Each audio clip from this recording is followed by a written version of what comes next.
আপনার কি প্রায়শই গ্যাস অম্বল হয়?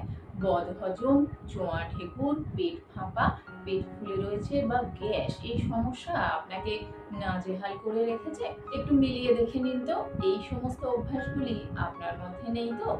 প্রচুর পরিমাণে স্পাইসি এবং তেল জাতীয় রিচ খাবার-দাবার খাচ্ছেন? ঘুম থেকে উঠেই সকালবেলা খালি পেটে চা বা কফি খাচ্ছেন? যথেষ্ট পরিমাণে শরীরচর্চা, ব্যায়াম, অন্ততপক্ষে হাঁটাহাঁটি কিছুই করছেন না? তাহলে আপনার খাবার হজমই হতে পারছে না।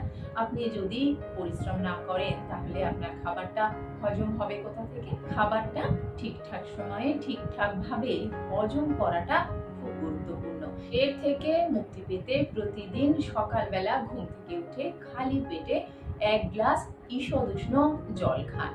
আর প্রত্যেকটা মিলের পরে অর্থাৎ সারাদিনের যেগুলো আমাদের প্রধান খাবার ব্রেকফাস্ট, লাঞ্চ আর ডিনার, খাওয়া দাওয়ার কিছুক্ষণ পরেই আপনি ১ চামচ দই আর হাফ চামচ জিরের গুঁড়ো মিশিয়ে খান। গ্যাসের সমস্যা হয়ে যাবে ভ্যানিশ আর আপনি পাবেন সুস্থ, সবল এবং কর্মক্ষম জীবন।